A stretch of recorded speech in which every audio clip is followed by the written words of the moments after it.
अस्सलाम वालेकुम students, welcome back to math classroom. आज हम स्टार्ट करेंगे सेक्शन 3.2 लिमिट थ्योरम और डिस्कस करेंगे कुछ इंपॉर्टेंट डेफिनेशंस और थ्योरम को।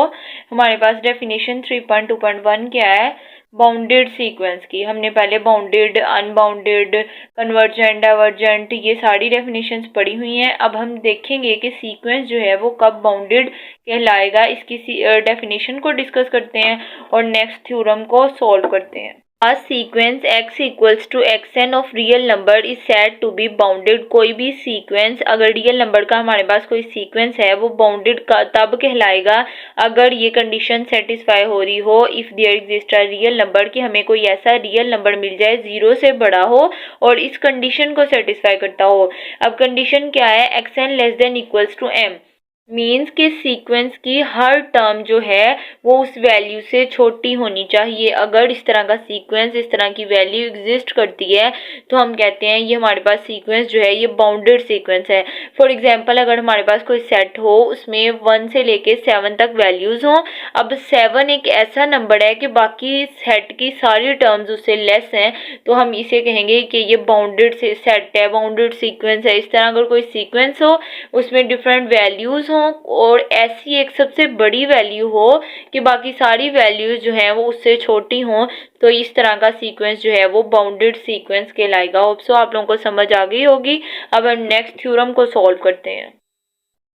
थ्योरम 3.2.2 क्या है, a convergent sequence of real number is bounded. Convergent sequence की डेफिनेशन पढ़ी थी।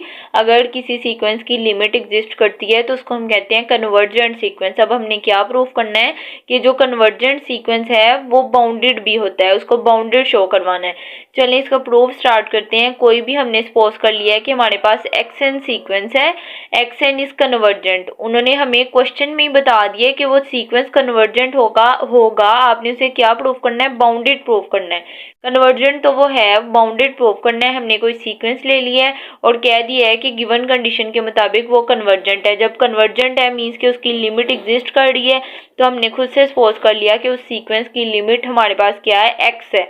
अब अगर लिमिट एग्जिस्ट कर रही है तो वो, अगर कन्वर्जेंट है तो वो लिमिट की डेफिनेशन को सेटिस्फाई करेगा। अब लिमिट की डेफिनेशन यहाँ पे अप्लाई करेंगे। Then by definition for each epsilon greater than 0 there exist a natural number k such that xn minus x less than epsilon. यही हमने डेफिनेशन पढ़ी थी ना लिमिट की। अगर कोई सीक्वेंस कन्वर्जेंट होगा तो वो इस लिमिट की डेफिनेशन को सेटिस्फाई करेगा। ये हमारे पास लिमिट की डेफिनेशन थी। हमने खुद से कोई सीक्वेंस चूज कर लिया, हमने कह दिया उसकी लिमिट x है। क्यों? क्योंकि हमें क्वेश्चन में गिवन था कि वो कन्वर्जेंट है। जब कन्वर्जेंट है तो लिमिट एग्जिस्ट कर रही है, लिमिट एग्जिस्ट कर रही है तो हमने लिमिट की कंडीशन को अप्लाई कर देना है। अब यहाँ पे हमने डेफिनेशन लिख ली, xn minus x less than epsilon. ये हमारे पास xn सीक्वेंस था। अब इसको सॉल्व करने के लिए, अपने थ्योरम को प्रूव करने के लिए हमने कुछ कंडीशंस अप्लाई करनी है। अब ये सीक्वेंस था, हम सीक्वेंस को इस फॉर्म में लिख सकते हैं ना। हमने एक दफ़ा इसको ऐड कर लिया और एक दफ़ा सब्ट्रैक्ट कर लिया है। जब हम ऐड और सब्ट्रैक्ट करेंगे तो फिर एक्सएन नहीं बच जाएगा ना, तो इसको हम इस फॉर्म में लिख सकते हैं, क्योंकि minus x plus x cancel होके फिर हमें एक्सएन मिल जाएगा। इसीलिए हमारे पास जो सीक्वेंस था उसको हमने इस फॉर्म में लिख लिया।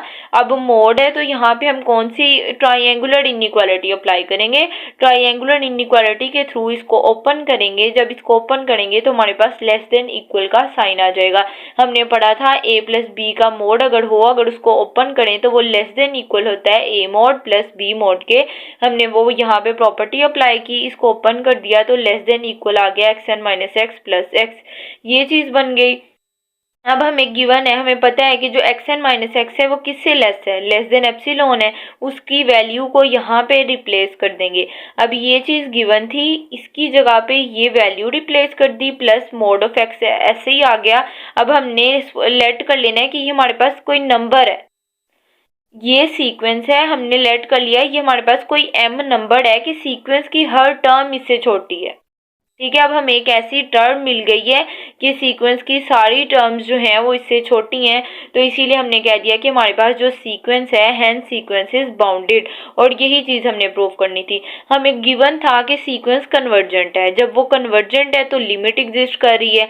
खुद से सीक्वेंस लिया, हमने कह दिया कि जब कन्वर्जेंट है तो लिमिट एग्जिस्ट करती है। हमने कह दिया कि उसकी लिमिट क्या है, एक्स है।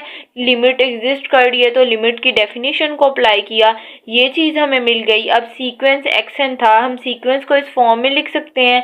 यहाँ पे ट्राइंगुलर इनइक्वालिटी के थ्रू इसको ओपन कर लिया। यहाँ पे हमें ये इसकी वैल्यू गिवन थी, वैल्यू को रिप्लेस किया। अब यहाँ पे एक ऐसा नंबर मिल गया है कि सीक्वेंस की हर टर्म उससे छोटी है। यहाँ पे हमने सपोज कर दिया एम है ये, क्योंकि यही बाउंडेड सीक्वेंस की डेफिनेशन थी। अब बाउंडेड की डेफिनेशन सेटिस्फाई हो रही है, इसीलिए हमने कह दिया कि अगर कोई कन्वर्जेंट सीक्वेंस होगा तो वो हमेशा बाउंडेड भी होगा। अब नेक्स्ट इस कंडीशन को हम अप्लाई भी करेंगे। इसको यहाँ पे हमने प्रूफ कर दिया है कि कोई भी कन्वर्जेंट सीक्वेंस होगा तो वो बाउंडेड ज़रूर होगा। अब हमने बाउंडेड सीक्वेंस की डेफिनेशन को डिस्कस किया और इसके रिलेटेड एक थ्योरम को सॉल्व किया। नेक्स्ट जो थ्योरम है वो थोड़ा सा लेंथी है, उसको हम नेक्स्ट लेक्चर में सॉल्व करेंगे। कोई भी कन्फ्यूजन हो तो कमेंट सेक्शन में ज़रूर बताइएगा। वीडियो पसंद आई हो तो लाइक कीजिएगा। Thanks for watching. अल्लाह हाफिज़।